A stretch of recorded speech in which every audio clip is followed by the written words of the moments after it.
the fabled expedition of Ernest Shackleton, the Anglo-Irish explorer who led 27 men on a voyage to Antarctica in 1914 aboard the three-masted barquentine schooner Endurance, only to see his ship sink and to spend the next 500 days trying to survive and get back to civilization.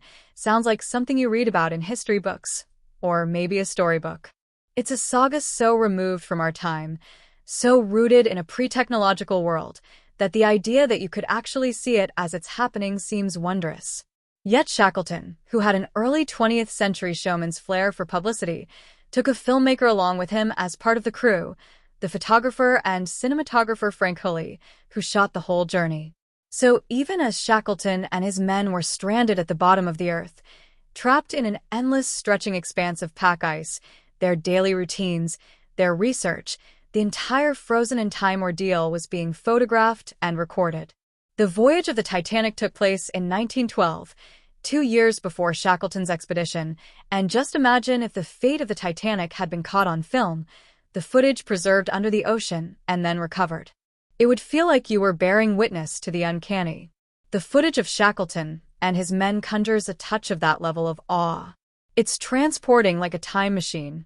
I first encountered this footage, and, indeed, the entire saga, when I saw the Endurance, Shackleton's legendary Antarctic expedition, the stunning 2001 documentary about it. That movie, in its way, cast an aesthetic maritime spell. Endurance, the new Nat Geo documentary about Shackleton's journey, is very good, but its tone is less poetic, more scientific. The film crosscuts between two journeys, the Shackleton expedition, which it shows us in extraordinary detail, and the attempt in 2022 by a team of researchers, led by the venerable maritime archaeologist Mens Unbound, to retrace Shackleton's journey and locate the sunken carcass of his ship, 3,000 meters below the surface. They ultimately found it. The wreck of the Titanic was discovered in 1985. After that, locating the wreck of Endurance had become the holy grail of undersea historical treasure hunts. In paralleling that quest with Shackleton's own, Endurance creates a bit of a glib equation, as if the journeys were remotely equivalent.